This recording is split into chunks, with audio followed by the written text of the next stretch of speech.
Hi, welcome again to Applied Calculus. Today we are going to learn about infinite limits and limits at infinity.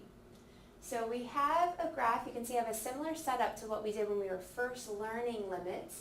And we have a graph, a function, and a table of values so that we can see what's happening as we're approaching certain values. So we have our function 2 plus 1 over x minus 1, and we're trying to find the limit as x approaches 1. But we now know that that's a hidden three-part problem, that we actually need to check from the left, from the right, and see if they're equal to each other. So if we want to check from the left, we would choose numbers that are less than 1, and we do have arrows here that these continue in those directions. So we want to be less than 1 but getting closer and closer to 1. So remember, we'll start about 1 unit away and then get closer and closer. So if I plug 0 in here, you can see I would have 2 plus 1 over 0 minus 1. 1 divided by negative 1 gives us a negative 1, and so we actually get 1 there. If we plug in a half, you'll have a half minus 1, which will give you negative 1/2. That'll actually flip up and give you a negative 2, and you'll get 0. So the plugging in you can do on your own with a calculator. And the values that you'll get as you plug in are negative 8, negative 98, and negative 998. And that's quite a bit different than what we saw before. What we saw before were these numbers changing by tiny decimals, getting closer and closer to a clear destination. But that's not happening at all here. So here, as our x's get closer and closer to 1, our y's are actually just getting hugely negative. So what we actually say then is that they are approaching negative infinity. And if a limit does not approach a finite value, the limit doesn't actually exist, but we can describe how it doesn't exist by saying where those numbers were heading towards. And here that's a negative infinity. If instead we approach from the right, we would want to use numbers just a little bit greater than 1 and getting closer to 1 and plug those values into our function. Again, you can plug those in on your own, and when you do, you'll get 3, 4, 12, 102, and 1002.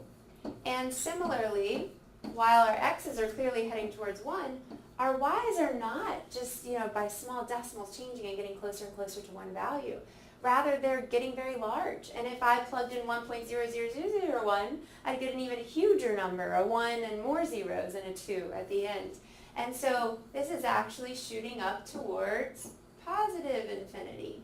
And our tracing methods still work here as well. So as we trace from the left on my graph and get closer and closer to an x value, here's 1, you can see that we're going to get very close to that, but we just keep on going down forever and head towards negative infinity. Whereas if we trace this graph heading towards the right, from the right towards 1, then you can see these numbers, y values are going up to positive infinity. So we do see that the table is supporting our graph as we learned in our last section. And so here we had negative infinity when we approach from the left and positive infinity when we approach from the right. So even though neither of those limits actually exist, even if we go with our basic understanding of a limit, a two-sided limit without superscripts, having to have the left and the right limit equal for us to have that two-sided limit, then we can see this will not exist because the left and right limits are definitely not equal. One is negative infinity and one is positive infinity. So that's the kind of thing we're going to be looking at. This is the first time that you've gotten answers that were not numbers, rather they were these concepts of positive and negative infinity. So what we want to ask ourselves is, what is happening at x equals 1? So at x equals 1, what's going on? And you probably recognize outside of the context of limits that this is what you have done before and called a vertical asymptote. And so in pre-calc, you actually did have some arrow notation, which was very similar to limit notation. So you had kind of the arrow part, the x approaches 1 part, but without the limit sign. And that was your definition of a vertical asymptote. So now we're getting the truly formal definition of an asymptote. So as x approaches 1 from each side, this function was growing without bound. And when that happens on either side of a certain x value, that's going to indicate that we have a vertical asymptote.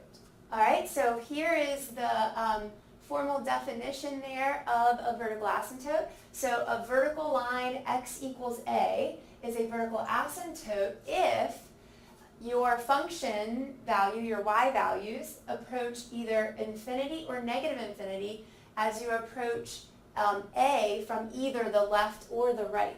So actually we had both of these things happen, but even if just from one side your y values are heading up to infinity or down to negative infinity, you still have a vertical asymptote. And this other wording is increasing or decreasing without bound. So something that was with a graph, now if we want to look at something algebraically, we don't need the graph, we still want to see what's going on. If you're approaching 7 from the left, and if I'm just doing this algebraically, remember what we try to do always is the easiest thing, and we try to just plug in. But if we just plug in, we get 10 over 0. We know division by 0 is not allowed, and that is going to be undefined. So it is true that this limit as x approaches 7 from the left of x plus 3 over x minus 7 does not exist. I am not challenging that. It really doesn't exist because we got an undefined limit. But what we're going to add in this section is that we can describe how. So it really does not exist, but how does it not exist? Is it shooting up towards positive infinity, or is it shooting down towards negative infinity? And the reason that we care is because it tells us what the graph looks like. It tells us how it behaves, and we're going to be putting all of that together in a few chapters. So we want to say, all right, it's undefined, but how can I decide what it actually looks like? Is it shooting up to infinity or down to negative infinity? And that's where the from the left part comes in. So if I plug a number that is to the left of 7, that's a number that's less than 7, like for instance 6.9. So I don't really want you plugging in values, but just give yourself an example. So if I plug a number like 6.9 in, I would have a very small negative number, okay? And so instead of just writing 10 over 0, what you will see sometimes is that you get 10 over 0, but you were coming at it from the negative numbers, or in other words, 0 from the left, and you can again see where that notation came from. And that's going to matter because now when we say it's undefined, we have a positive 10 over very small negative numbers. Positive divided by a negative is a negative. And so that's actually how we can tell that it's negative infinity. So you do want to be careful because regular division with sign rules apply. So if, for instance, I made up another example, and let's say we had x approaching 7 and it was x minus 9 over x minus 7, okay? So again, what we're going to do is we're going to, and we'll come from the left again. So we do want to plug in, and we get 7 minus 9 over this 0 from the left, because again, if I'm to the left of 7, I'm plugging in like 6.9, and 6.9 minus 7 gives me a very small negative number. And so this time, notice that I would have a negative 2 over a very small negative number, and a negative divided by a negative is in fact a positive. So the answer to this question would be positive infinity. So it's really just rules of signs. And so that's the notation you would use, is that you are kind of plugging in. You do know this is undefined, but we can describe how it's undefined and how it's behaving. All right, so let's look at another example. It's the same function, but now what's changed? Now we are not approaching a value, a certain number. This time, that's where the infinity is living. So the infinity is there. It's as x approaches infinity.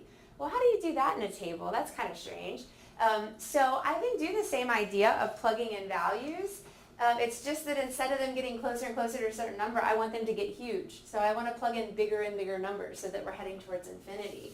And so if I plug bigger and bigger numbers into this function, you can use your calculator, and you will get 2.25, 2.1 repeating, 2.01 repeating, 2.001 repeating. And so here the x is heading towards infinity, and these numbers are back to kind of what we're used to seeing, where they are heading towards a finite number there too. And so if we look at this graphically, and again we do have these arrows here, this graph is continuing. So if we look at this and we're tracing the graph as x gets bigger and bigger, it does seem to be kind of leveling out at the y value too. Remember, the answer to a limit is always a y value. And so that makes sense to us. All right, so then now I'm going to do a separate problem. So there's no checking from the left and right of that because there's no being to the right of infinity, right? So separate problem, the limit as x approaches negative infinity. So I would want to plug in numbers that are getting closer and closer to negative infinity, so hugely negative numbers. And if I plug in some of those, I'll get 1.83, 1.90 repeating, 1.9900 repeating, and 1.999000 repeating. And so I do see that these numbers are getting closer and closer to the number 2. And again, I can check it graphically. I'd like to get to where I don't have to do all that table mess anymore, right? So I'm going to trace it as my x's get hugely negative. And I do see that it seems to be kind of a leveling out at the value 2. So what does that mean? What is happening at this time y equals 2? There's clearly something happening there. And it turns out that what we have is a horizontal asymptote.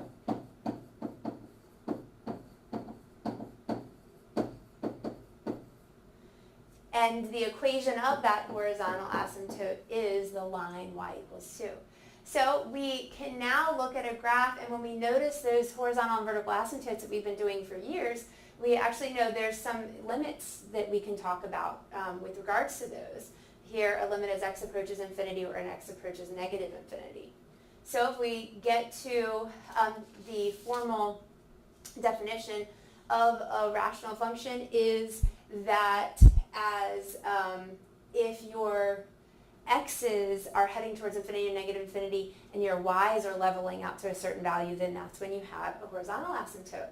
Well, you probably remember from pre-calculus that there were 3 cases of how to find a horizontal asymptote. Well, at that time, you just memorized the cases. You didn't really have any rationale for why they worked. So here, yes, you are welcome to just tap your memory of those 3 cases and just tell me an answer, but I'm going to show you what is really behind it so that if you do blank out for a minute, you're not just there with no resources. You could actually figure out what the answer is using your toolbox. So there were 3 cases. Everyone remembers the middle case. So when the highest power, right, so the degree of a polynomial is the highest power of that polynomial. And so this is all talking about the degrees of the numerator and the denominator. So when the degree of the numerator and denominator are the same, the answer ends up being y equals the ratio of the leading coefficients. And again, I'll show you why that is instead of just saying memorize this like you probably heard in pre-calc.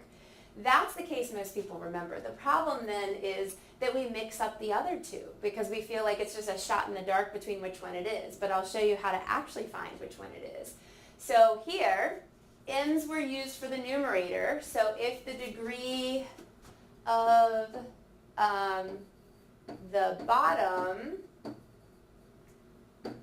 is more, all right, so this is the degree of the bottom is more in this case because n is greater than m, then that is when your equation will be y equals 0. Y equals 0 will be a horizontal asymptote. Down here is when the degree of the top is greater.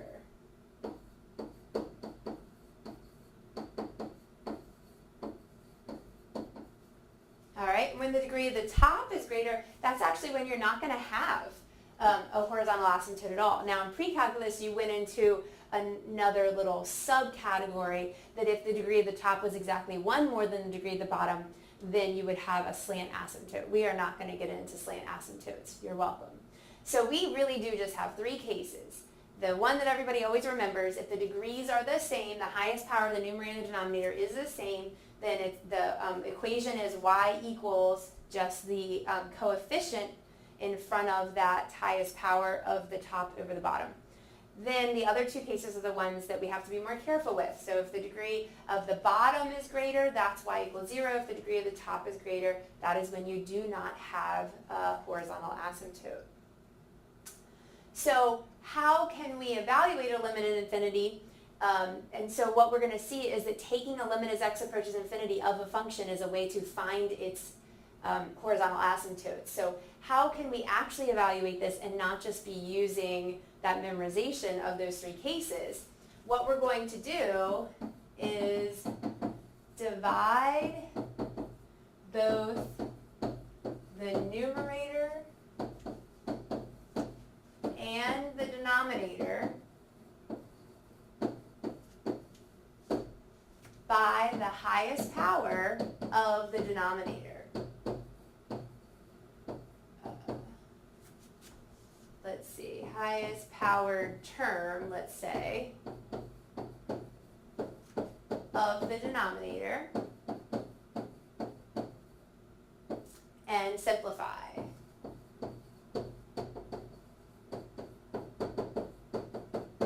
So I'll actually show you that on the next slide, but the reason that that's going to help us is because of this theorem here.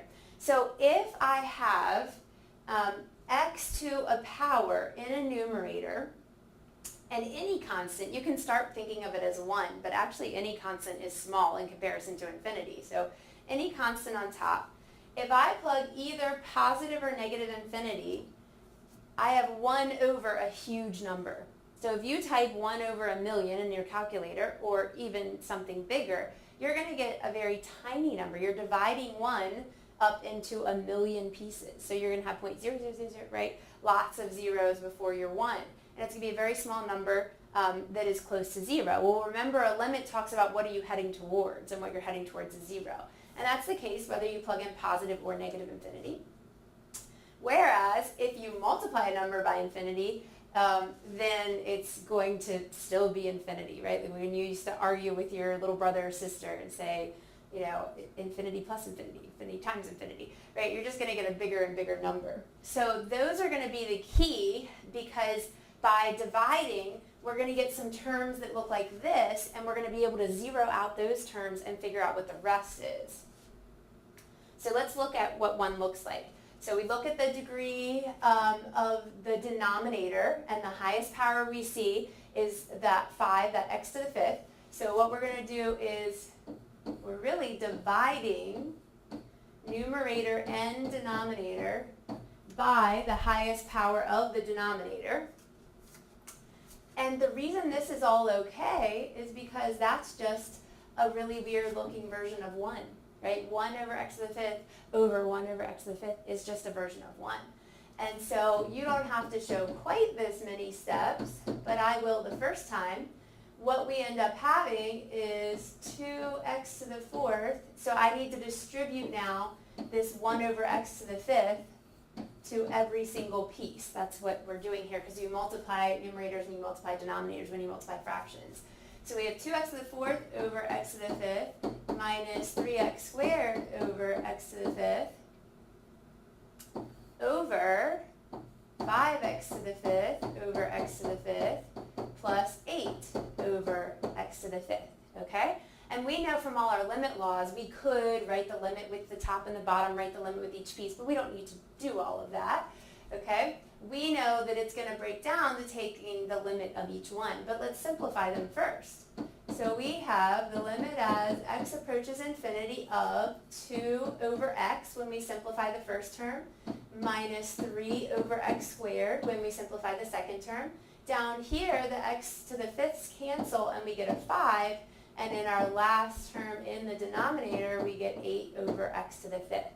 So we've took the highest power term of the denominator and divided both the numerator and denominator by it, or in other words, multiplied by 1 over it in a version of 1, that's okay. And then we simplified, and now if I take the limit as x approaches infinity of each of these pieces, I am using these rules that we talked about here. So any term that is just a constant over x to a power is going to be 0. And then we know the limit of a constant is that constant. So we have everything that we need now. So as we look at this, the limit of this first term, it's a constant over x, so that's going to be 0. Here we have a constant over x to a power, that's going to be 0. No more limit sign because I'm doing what it asks, right? So then the limit of a constant is that constant, whether you're approaching 2 or infinity, that's still the case. And then that last term will be 0. And so what we have is 0 divided by 5. We got to get all these 0 cases down. That is 0. So instead of guessing, oh yeah, the degree of the bottom is 5, and that is more than the degree of the top. Which of those two cases was that? I'm not guessing. And you can skip a few steps here. You can kind of jump straight to here or straight to here and then show it. I'm not guessing that the answer is that the horizontal asymptote is y equals 0. It is. I see that it's 0. So this problem, I can ask you an infinite limit in its own right, and you would need to be able to do this. But now that we know that those limits as x goes to infinity are related to horizontal asymptotes, it can also answer that question for us. So if we were asked, when it does say and interpret its meaning in terms of horizontal asymptotes, it would mean that we have a horizontal asymptote at y equals 0. And again, where did that come from? Not from me memorizing 3 cases, but from me actually proving it mathematically. Okay? Down here, you can see we have that simpler case, but I could do the same thing. The degree of the denominator is 1. So if I do that term 1 over x, again, this is just a version of 1. That's why I'm allowed to multiply by it. We would have 5x over x plus 6 over x over 3x over x minus 9 over x. And I should still have my limit sign here. Okay, and so now I can simplify. So limit as x goes to infinity of 5 plus 6 over x over 3 minus 9 over x. And now I'm ready to take the limit. Limit sign will be gone. Limit of a constant is a constant. Limit of a constant over any power of x, 1 or otherwise, is 0. In the bottom, limit of a constant is a constant and another 0. And so I am not guessing that it is the case where we take the ratio of the leading coefficients. If asked about the horizontal asymptote of this function, I can actually see it. And so if asked, then it tells us we have a horizontal asymptote at y equals, if asked, it tells us we have a horizontal asymptote at y equals 5/3. Okay? And again, that's the case you probably do remember, but I just wanted to show you that it really does work for all the cases there. But it's especially useful on the two that we tend to mix up. All right, so here's our last example. Of course, you're not shocked. It's going to be the other case. And I can prove it by multiplying by a version of 1 that happens to be the highest power of the denominator term. So that's x squared. And so we have x to the 4th. Let me put my limit sign. X to the 4th over x squared over x squared over x squared plus 6 over x squared. And so we have the limit as x approaches infinity of x squared over 1 plus 6 over x squared. So this will be something we haven't seen yet. When I go to take these limits, I do have the limit of a constant in the bottom. I do have the limit of a constant over a power of x in the bottom. So we've talked about those. But here is that other one that we hadn't seen yet. If I plug infinity in, infinity squared is still infinity.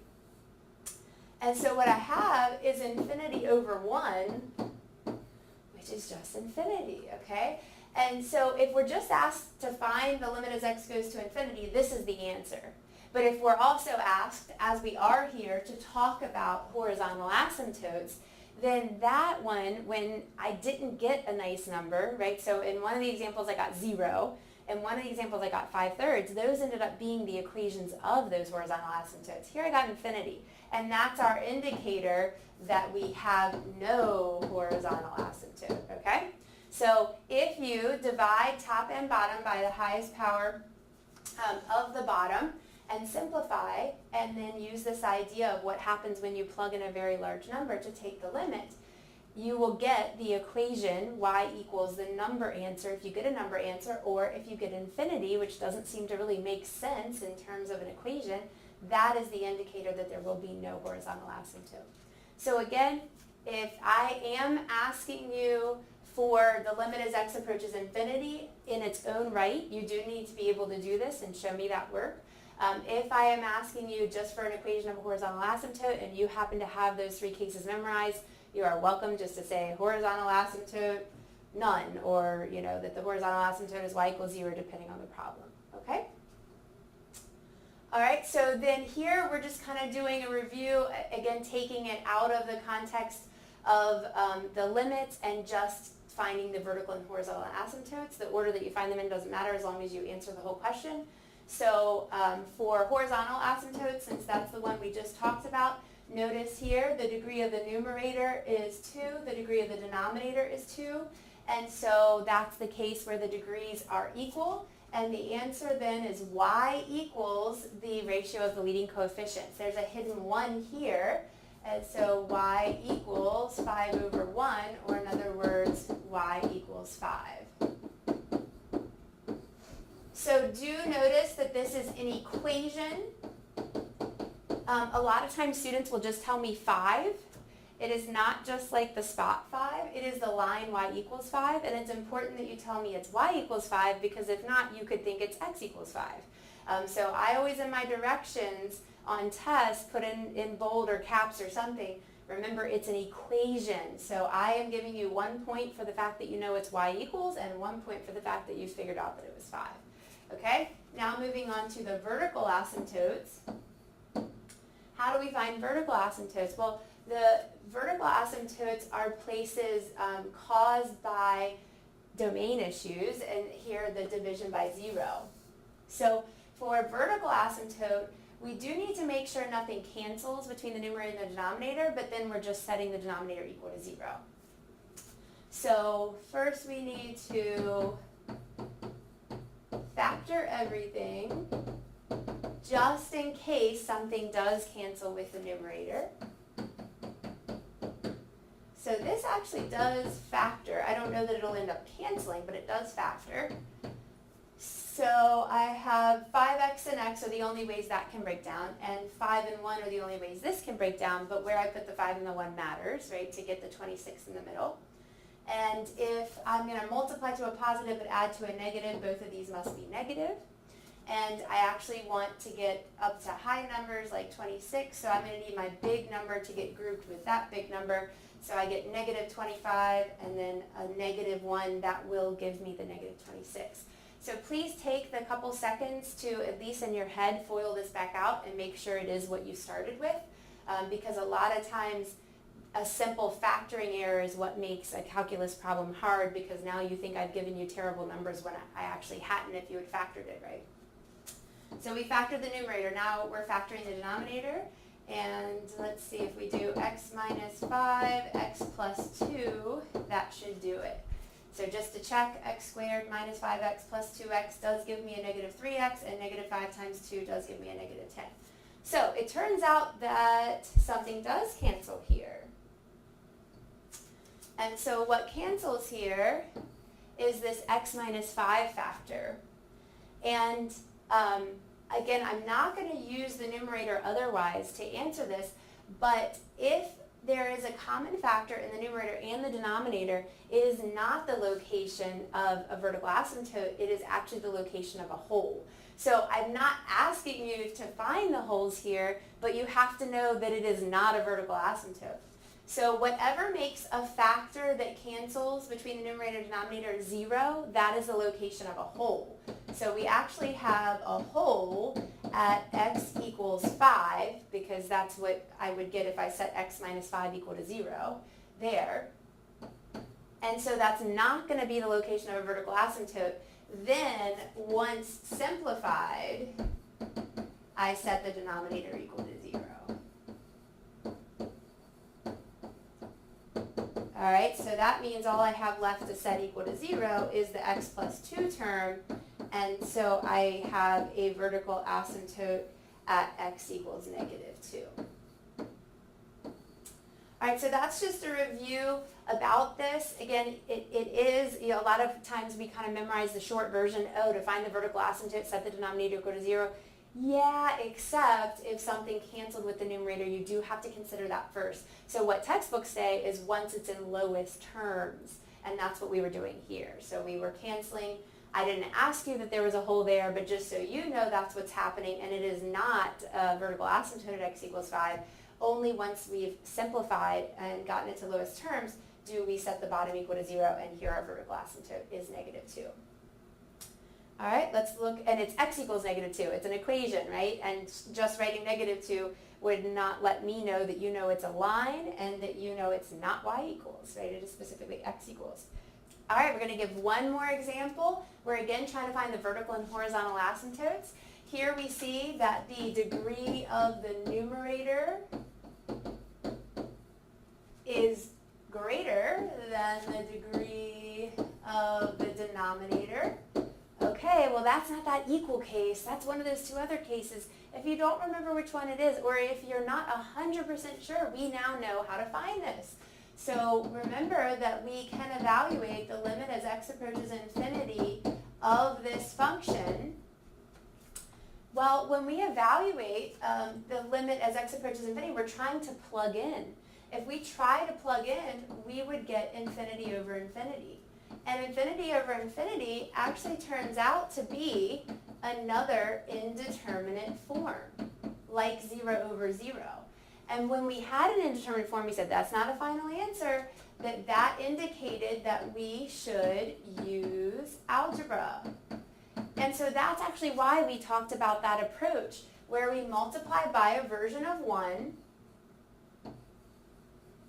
and the version of 1 we chose was 1 over the highest powered term without the coefficient of the denominator, and we put it in both the top and the bottom so that it really is a version of 1. So the reason that we were doing that is because we've now approached another indeterminate form, not a final answer. It indicates to use algebra. Here our algebra is to multiply by a version of 1 because it turns out to simplify things. So we have the limit as x approaches infinity of 5x squared over x minus 3 over x. And we're going to simplify that. So we have 5x in the numerator, and we have 1 minus 3 over x in the denominator. Now we're ready to actually take our limit. So when we take the limit in the bottom, we have the limit of a constant, and we have the limit of a constant over our value. But in the top, what do you think 5 times infinity is? Right? It's still infinity. So we have infinity over 1, which is infinity. So wait a minute, that can't be y equals infinity, can't be the answer. That was our indicator that we had no horizontal asymptote. Okay, so again, if a question is asking you just to find vertical and horizontal asymptotes, like you've already done in pre-calc, and you are 100% sure that you know all 3 cases, you are welcome just to look at this, say the degree of the top is more, there's no horizontal asymptote. That is fine. But if you're not 100% sure, you now have a way to do it, because remember that if instead your original problem had been, please tell me the answer to this limit, you have to be able to do that. So you have to know this anyway for a separate reason.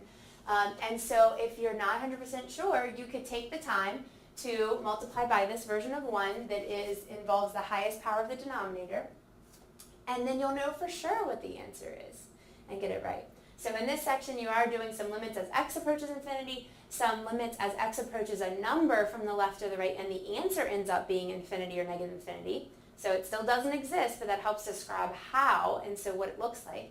And then you also had kind of just a nice review of vertical and horizontal asymptotes, and so that you could see the connection between these infinite limits and limits in infinity and those vertical asymptotes that you've already known about. Thanks for joining me.